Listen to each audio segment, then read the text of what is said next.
সম্মানিত শিক্ষক মণ্ডলী, সুপ্রিয় সহকর্মীবৃন্দ, সম্মানিত প্রতিষ্ঠান প্রধান এবং রাজশাহী শিক্ষা বোর্ড অর্থাৎ মাধ্যমিক ও উচ্চ মাধ্যমিক শিক্ষা বোর্ড রাজশাহীর সাথে পরীক্ষক, প্রধান পরীক্ষক এবং এর সাথে সম্পর্কিত সকল শিক্ষক কর্মকর্তা কর্মচারীদের আন্তরিক শুভেচ্ছা অভিনন্দন জানাচ্ছি।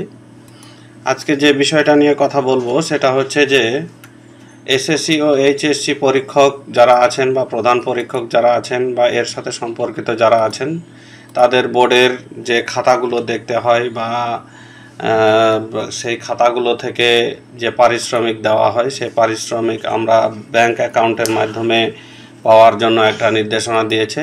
এর আগে আমাদেরকে মোবাইল ব্যাংকিংয়ের মাধ্যমে সেটা দেওয়ার দিত। তারপরে আমরা দেখলাম যে নতুন একটা চিঠি দিয়েছে, সেই চিঠির আলোকে যে সোনালী ব্যাংকের অ্যাকাউন্ট নাম্বারের তথ্য সংযোগ করতে হবে। তো সেই বিষয়টা নিয়ে কথা বলবো, কিভাবে আপনারা আপনাদের ব্যাংক অ্যাকাউন্ট সংযুক্ত করবেন সঠিকভাবে সেটাই দেখাবো। তাহলে চলুন কথা আর বাড়াচ্ছি না, ভিডিওটি শুরু করা যাক।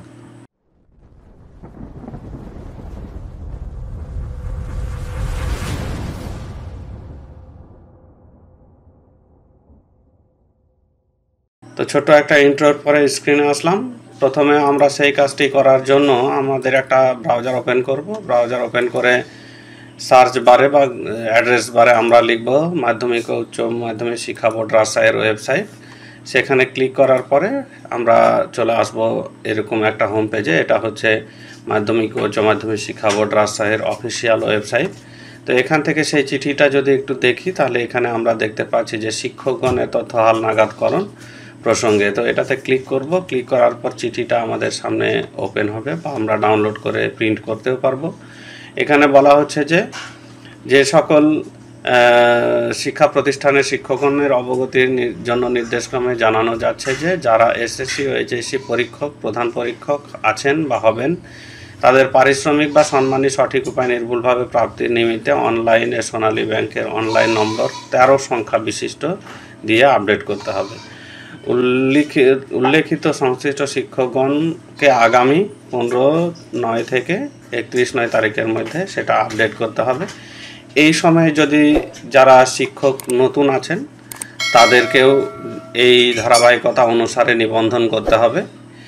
এই যে এখানে দেওয়া আছে যে আবেদনের নির্দেশনাবলী এভাবে দেওয়া আছে, নির্দেশনাগুলো দেখে নেবেন, তাহলে আপনারা কিন্তু পরীক্ষক হতে পারবেন এবং আপনারা বোর্ডের খাতা দেখতে পাবেন এবং সেখান থেকে আপনারা সম্মানীয় পাবেন।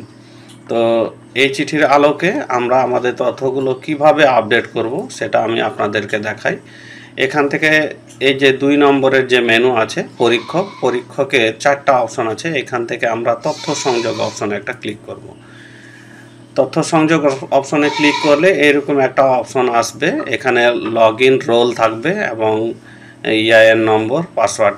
যদি আপনি প্রতিষ্ঠান প্রধান হিসেবে লগইন করেন তাহলে হেড অফ ইনস্টিটিউট দিয়ে ইআইএন নম্বর এবং পাসওয়ার্ড, আপনার পূর্বের একটা পাসওয়ার্ড আছে সেটা দিবেন, দিয়ে লগইন করবেন।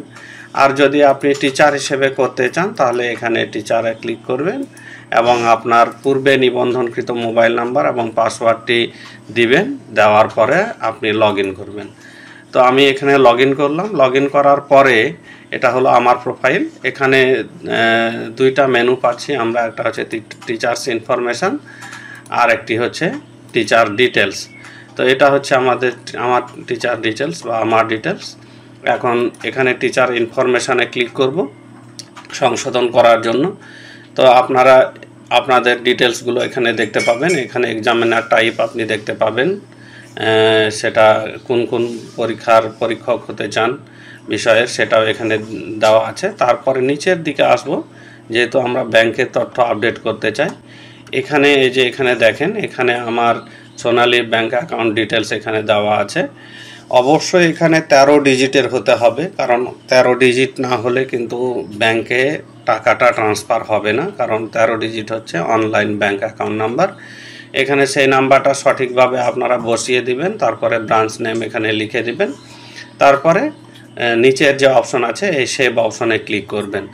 তো সেভ অপশনে ক্লিক করলে মূলত আপনাদের যে মেইল আছে সেই মেল পূর্বে যে নিবন্ধন করা মেল আছে ওই মেলে কিন্তু একটা ওটিপি যাবে, অর্থাৎ ওয়ান টাইম পাসওয়ার্ড যাবে। এই যে এই মেলে, সেই মেলে ওয়ান টাইম পাসওয়ার্ডটা আবার সেখানে বসিয়ে দিবেন, বসিয়ে দিয়ে সাবমিট করে দিবেন, তাহলে আপনাদের সম্পূর্ণ কাজ কিন্তু শেষ হয়ে যাবে।